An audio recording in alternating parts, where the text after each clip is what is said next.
think too, we had PLCs and we don't have them anymore. But my understanding of PLCs was so that all the core content people could get together and discuss what they were doing and learn from one another and be taught updates. So how will that happen if we don't have PLCs? And how has that happened in the past if we all know the content of what we should be working on, but we all have different curriculums or possibly have different curriculums? I can't speak to how PLCs were run in the past, but I know what I'd like to see happen for the future. And it sounds like the model was a rich model, and the teachers are actually lamenting the loss of PLCs. And so we're working together to try to be creative within the confines of this calendar to still be able to provide those opportunities. So it's a work in progress. I'm just going to cite just a personal frustration that there's a discrepancy between what I thought was going on with PLCs and what needs to be going on. So if we have different curriculum, how can everybody across the district get together, all 5th grade science or 8th grade science teachers or whatever, if you have different curriculum? So we can talk about it in more detail. In the PLCs, don't those just building PLCs? They could be district or they could be building driven. But most of them were building, correct? Elementaries usually did building, whereas the secondary did content area. Okay. Any other questions or discussion? Thank you very much. Yes, thank you. Thank you, Karen. Thank you for helping us understand. So if you have questions, you can email me. That's the best way. Thank you. Motion? Support. Motion by Mrs. Deline, supported by Mr. Myers, that we accept the Amistad District Report. Any discussion? All in favor? Aye. Opposed? Passes 5-0. Next item. Item 601, CTES agreement with Taylor School District, Down Park School District, Westwood School District, and Redford School District. Motion? Support. Motion by Mrs. Deline, supported by Mr. Myers, that we accept the CTES agreements with the neighboring school districts. Any discussion on this? These are school districts that send their students to our Career and Technical Center, and we just have contracts that we have to agree. Any other discussion? All in favor? Aye. Opposed? Passes 5-0. Next item. Item 7.01, personnel reports. Motion? Support. Motion by Mrs. Delaney, supported by Mr. Myers, that we accept the personnel report as printed. Any discussion? How are we doing with personnel?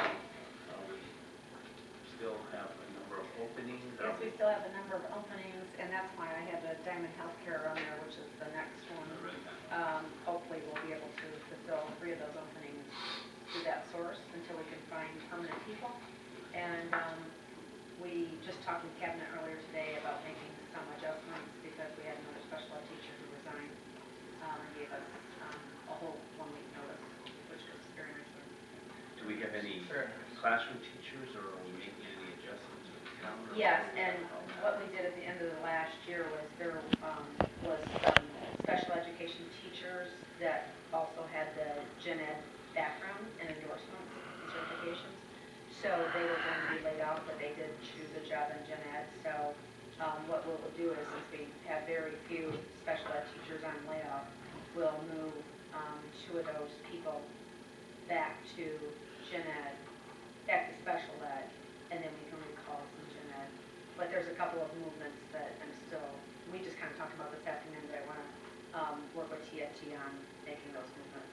And we've already kind of sent a pre-recall notification out to 5 of the people that are on layoff, asking them if there was an opportunity for you to be recalled, could you and would you come back to work? Because once the school year starts, they can say no and still stay on the seniority list. So we did hear from a couple of people, but a couple of people we didn't. But because the process is a 14-day waiting process, so if I send you a letter and you're the first in seniority, I have to wait until you officially tell me no, or 14 days from the date of receipt. Then I get to go to the next person. So that could be a long and involved process. To fill 2 positions, it could take us 6 weeks more. So we're hoping that that is not the case. And we talked about the subs already tonight, but what about the other positions like support staff? How are we doing as far as personnel and everybody? Everything being covered? As best as we can. I mean, I think the point was made that, it's funny that you asked that because at the last leadership meeting, we were talking, that question came up, and in order to be able to be competitive, there's different variables that go into being competitive, which would be your wages, your benefits, et cetera. So if we are at a very, if we're at a very good place and we can be extremely competitive, that means a lot of people will probably come here to work. But as we continue to be less competitive, we're going to be less likely to get people of all capacities, not just teachers, Correct. because we can't even get enough Division A people. We just had a secretary who was a sub that we felt we had secured her for the TVLA, and she found a job in the private sector. So, competitive wages need to be looked at for substitutes, for all classifications. Any other questions or discussion? A motion by Mrs. Delini and support by Mr. Myers to accept the personnel report. All in favor? Aye. Opposed? Passes 5-0. Next item, please. Item 8.01, Diamond Healthcare staffing rate schedule for approval. Motion? Support. Motion by Mrs. Delini, support by Mr. Myers that we approve the Diamond Health Care staffing rate schedule for approval tonight. Any discussion on that? Yeah, I do have a comment to make. This particular contract company, the board did approve this contract on 10/14 or 14, I believe that's the date, 10/13 or 14. And it continues every year, but there is a 30-day clause that says that, if for some reason we're not satisfied with them or with the individual, that all we have to do is give a 30-day notice. So that's why I only included the addendum, because we had the contract that was in place. So, and the good news is that with this particular rate schedule, there was a decrease in quite a few of the areas in terms of the compensation. So there was 2 of them that went up, 3 of them stayed the same, and 4 of them went down. In the area in which we are looking at right now, it did stay the same, and for the medical assistants, it went down by $4 an hour. So, To go off of what you just told us, is that going to help us or hurt us? in terms of You said the compensation went down, the compensation that they're charging us, so What we not would what have to they're pay. paying the people. that is on work. them, Okay, but they've already sent me resumes of people that they Okay. have okay. to fulfill those positions. Well, just being an occupational therapist, looking at this fee rate, the therapists don't get the full fee that we pay, the company is part of it. Correct. But these are pretty standard rates. I have 2 questions. It says that if a traveling therapist that requires meals and lodging or mileage is required, a confirmation letter must be signed. They work for, this company services not only school districts, but they service private individuals. So if you were a private individual and you needed an OT to travel with you to Ohio for whatever the reason is, then that person would be signing that contract. Now, if we had something where we had an OT who has to do the travel, just like with our own OTs, we would be covering the mileage. Our own OTs who go from building to building, or they service parochial schools or whatever the case is, we also do reimburse them for mileage. But that's in district mileage. My question is, if an OT is coming, let's say, from Ohio, to come work for our district through this company, do we have to pay their meals and lodging?